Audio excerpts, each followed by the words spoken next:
देखिए, घर वालों से हम लड़ गए, गांव से लड़ गए, गुआंढ से लड़ गए, हमारे डिस्ट्रिक्ट से लड़ गए, लेकिन सरकार से लड़ने की आज बारी है। सारी चीज़ें हम फेस करके यदि आज यहाँ खड़े हैं तो यकीनन बहुत बड़ी बात है। और इस सरकार ने तो पेपर नहीं, हर एक उस इंसान को, हर एक उस जवान को, किसान को, कर्मचारी को, व्यापारी को, बच्चे को, बूढ़े को, नौजवान को रोंदने का काम किया है। एग्जाम दे दिए जाते हैं। 3 भर्तियाँ इकट्ठी निकली थी, 28वां पेपर खट्टर सरकार में लीक हुआ। इसके लिए जिम्मेदार कौन है? शासन और प्रशासन।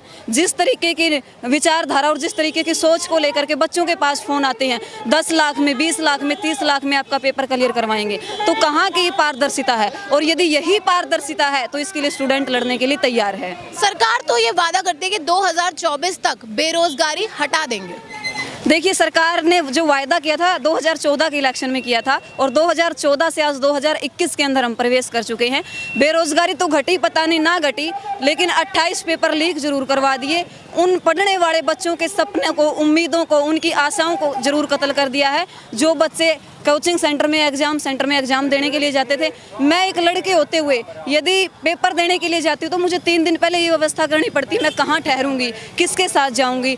वहाँ बच्चों का पेपर दिया जाता है जहाँ हमारे घर वाले रिश्तेदारी भी नहीं ढूंढते। इतनी दूर जाकर के बच्चों के एग्जाम्स को पटका जाता है। पहले दिन चलना पड़ता है, दूसरे दिन हम घर पहुँचते हैं। तो ये अगर यही बेरोजगारी हटाना है, फिर हम चलो किराया भाड़ा लगा करके हम ठहरने की व्यवस्था करके चले भी जाते हैं। हरियाणा में बेरोजगारी दूसरे नंबर पे 28% के पार, 4 गुना ज्यादा बेरोजगारी है हरियाणा। बेरोजगारी का सबसे बड़ा कारण जो ए ग्रेड की, ए क्लास की जो नौकरी होती है, बी क्लास की होती है, सी क्लास की होती है, उनके अंदर हमारे हरियाणा के बच्चों को भर्ती न करने की बजाय 75% उन दूसरे प्रदेशों के बच्चे भर्ती किए जाते हैं जिनका हमारे प्रदेश से कोई लेना देना नहीं होता। लेकिन डिप्टी सीएम दुष्यंत चौटाला ने बताया कि अब हरियाणा के जो बच्चे हैं उनको 75% आरक्षण मिलेगा। ना विश्वास करते हो डिप्टी सीएम पर? डिप्टी सीएम ने ये कहा था कि मनोहर लाल खट्टर को जमुना पार पहुंचाऊंगा, आज उसकी जोड़ी में जाके बैठा है।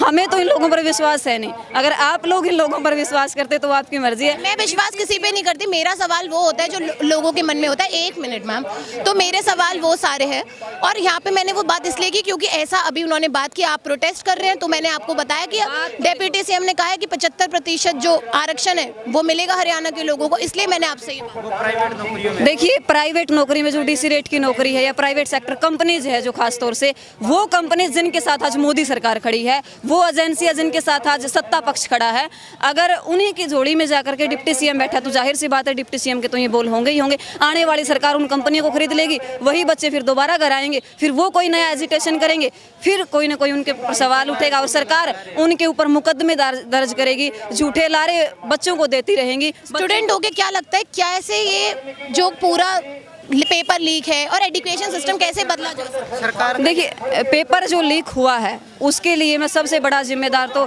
हमारा जो एसएससी का बोर्ड बना हुआ है, उसके जो चेयरमैन है, सबसे बड़ा सवाल तो मैं उसके ऊपर उठाना चाहूँगी। यदि वहाँ से पेपर बिना लीक हुए कहीं न कहीं आता है तो फिर मैं उस डिपार्टमेंट के ऊपर सवाल उठाना चाहूँगी। जहाँ देखिए, जिस स्कूल में सेंटर होता है वहाँ तो एट ए टाइम एग्जाम पहुँचता है, वो लोग तो एग्जाम को लीक करवा नहीं सकते। एग्जाम को लीक वो नुमाइंदे करवाते हैं जो उस पेपर को एचएसएससी बोर्ड से एग्जाम सेंटर तक पहुँचाते हैं।